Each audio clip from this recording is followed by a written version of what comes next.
ஆளுர் ஷானவாஸ் வந்து பார்த்தீங்கன்னா, மதவாத சக்திகள் இல்ல பாரதிய ஜனதா கட்சியை எதிர்த்து சமரசம் இல்லாம 100 விழுக்காடு பேசக்கூடிய ஒரு தன்மை படைத்தவர். அதே நேரத்தில நியாயப்படி ஒரு சில விஷயம் இருக்கு அப்படின்னா, அதில போய் வேணும்ட்டே முட்டுக்குட்டு இட்டு குடுக்குறது இருக்காது. அப்போ வந்து இப்போ கொலை கற்பழிப்பு இருக்கு. அந்த அந்த பிரச்சனை பாலியல் சட்டம் சீண்டல் ஒழுங்கு இருக்கு. சரியில்ல. சட்டம் ஒழுங்கு சரியில்ல. இது விஷயமா நீங்க போய் ஆளுர் ஷானவாஸ் கிட்ட கேட்டீங்கன்னா, பகிரங்கமா முட்டுக் குடுக்குற வேலைய செய்ய மாட்டாரு. அவர் என்ன சொன்னார்னா, இத முதல்வர் வந்து கொஞ்சம் கவனத்துல கொள்ளணும். இத நாங்க வந்து கோரிக்கையா வந்து நாங்க அரசுக்கு எடுத்துட்டு போவோம். ஏன்னா மக்கள் வந்து இதுல பாதிக்கப்படுற மாரி செய்திகள் வருது.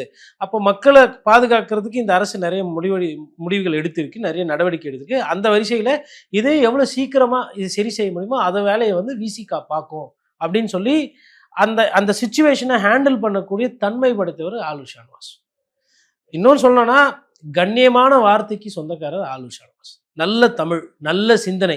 அப்படி ஒரு ஒரு அதாவது ஒரு ஒரு நல்ல வேட்பாளர் கையில இருக்கிறாங்க. ஆல்ரெடி எம்எல்ஏவா ஜெயிச்சிருக்கிறாங்க. சட்டமன்ற உறுப்பினரா இருக்கிறாங்க. இன்னொன்னு நம்ம வந்து விளிம்பு நிலையில இருக்கிற மக்களு, இஸ்லாமியர்களு, கிறிஸ்துவர்கள் இந்த இந்த இதெல்லாம் பேசுறோம்ல சமூக நீதி.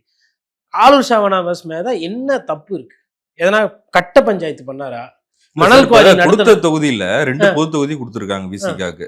2 பொது தொகுதியில தான் ஏதாவது ஒன்றுல அவர் நிக்க முடியும். ஒன்னு திருப்பூரூர், இன்னொன்னு பண்ருட்டி.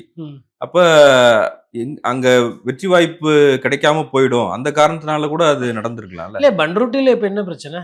இப்ப ஆளுர் ஷானவாஸ் அங்க போய் நிக்கிறதுனால என்ன பிரச்சனை? நீங்க சிட்டிங் எம்எல்ஏக்கு கெட்ட பேர் இருக்குன்னா நீங்க டிராப் பண்ணுங்க சார். தப்பே கிடையாது. ஒரு சிட்டிங் எம்எல்ஏ வந்துட்டு ஒரு ஒரு ஒரு சாராய வியாபாரியோட பழக்கம் வச்சிருக்கிறாரு, ரியல் எஸ்டேட் பண்றாரு, சட்டத்துக்கு புறம்பா பணம் அதிகமா சேர்த்திருக்கிறாரு அப்படின்னா, இல்ல மக்கள்கிட்ட எப்ப போனாலும் எம்எல்ஏ ஆஃபீஸ் போனா எரிஞ்சு எரிஞ்சு விழுறாரு, மக்கள்கிட்ட முகம் கொடுத்து பார்க்க மாட்டாரு, உழைக்க மாட்டேன்றாரு, எப்ப போனாலும் வீட்டிலேயே இருக்கிறாரு, தூங்கிட்டே இருக்கிறாரு அப்படின்னா நீங்க மாத்துங்க. சரி கிடையாது. ஒரு உழைச்சிக்கிட்டு அன்றாட ஊடகத்துல போய் பேசுறதாகட்டும், கொள்கை விளக்கத்தை கொண்டு போறதாகட்டும், கெட்ட பேர் இல்லாத ஒரு எம்எல்ஏ எதுக்கு? நீங்க சொல்றது கரெக்ட். ஆனா அதுல உள்ள இருக்கிற ஃபேக்டர் என்ன ஃபேக்டர்னு கேக்குறேன். 8 சீட்ல ஆளுர் ஷானவாஸ்க்கு இல்லையா சீட்டு?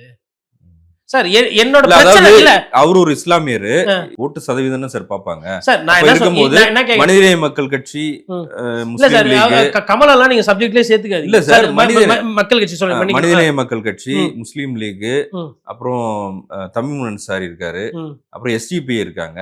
அதனால இஸ்லாமியர்கள் பெரும்பான்மையா இருக்கிற தொகுதிகள் அப்படின்னு எடுக்கும் போது அதுக்கு வாய்ப்பு இல்லாம போயிடுச்சு சார். ஆளுர் ஷானவாஸ் இஸ்லாமியர்ன்ற அந்த ஒரு சிறிய வட்டத்தை தாண்டி அவர் மனிதாபிமானம், அரசியல்னு அதுக்கு மேலே போயாச்சுங்க. அப்படி இருக்கிற ஒரு வேட்பாளரை வந்து நீங்கள் அது இஸ்லாமியர் இருக்கிற தொகுதியோ இல்லை இஸ்லாமியர் இல்லாத தொகுதியோ அது உங்கள் பிரச்சனை. நான் என்ன சொல்கிறேன்னா, மக்கள் பிரச்சனையை பேசக்கூடிய சட்டமன்ற உறுப்பினர்கள் எனக்கு சட்டமன்றத்தில் அதிகமாக இருக்கணும், பத்திரிகையாளராக. அவ்வளோதான்.